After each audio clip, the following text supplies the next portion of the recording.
And let's actually talk a little bit about marketing and branding because that's a big part for both of you guys. And Benny, I'll start with you on the marketing side. From a marketing message, what message should a dealership have in play right now?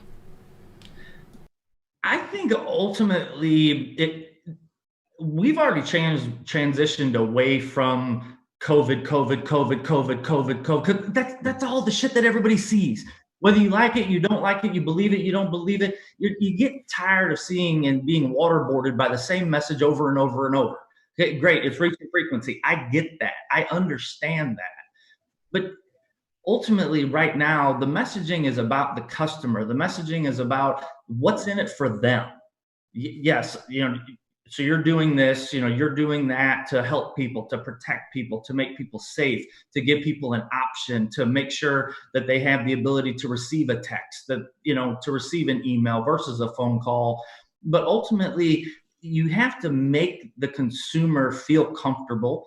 I firmly believe in consumer leverage. If they feel they're bringing something to the table, then you're more, apt to get a better deal, a better review, a better relationship, a repeat and referral customer, things along those lines.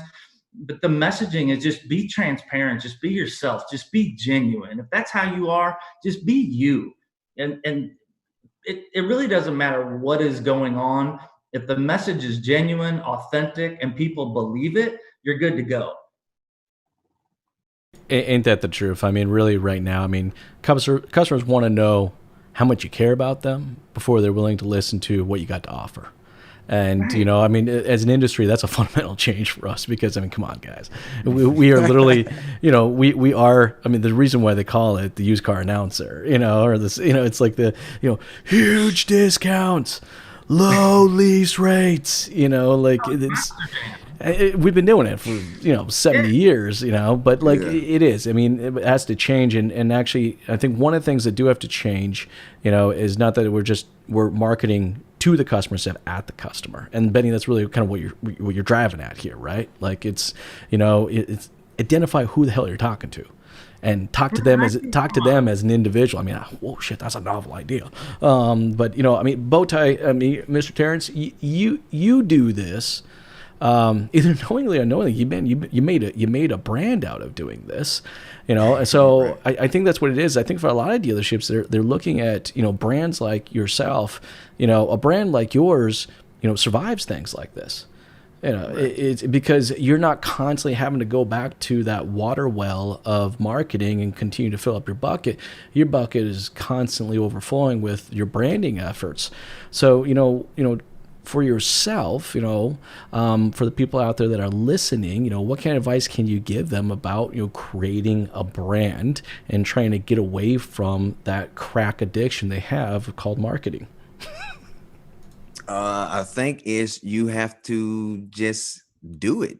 Like it. It's like it's not a real like. I mean, there's some strategy involved, but you don't know what your strategy is until you get into it. Like you can't. There's no way if you for you to have a strategy to do something that you've never done. Like you don't even know what to do. So like when I first, like, I had no intentions on building a brand or a strategy. I just wanted my customers to remember me if they didn't buy and they came back to the store. So the guy with the bow tie, and then I wanted more people.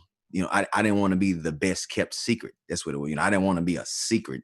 So that's why I started doing videos so more people couldn't know of me, and then next thing you know, it's a brand. It wasn't nothing that I tried to do, but if you do, it doesn't matter what you do.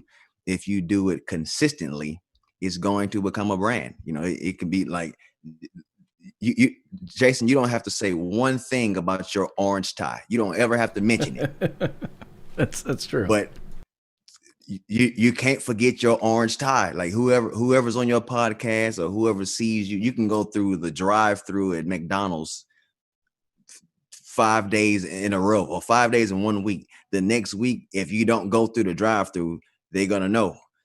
Like so, when you come back and say, "Hey, where you been?" Because you don't have to say one word to anybody. Your orange tie is gonna do it. And whether if orange was your favorite color or you did it intentionally or not, It's going to happen because you did it consistently. So that's my advice. Whatever you decide to do, just do it consistently.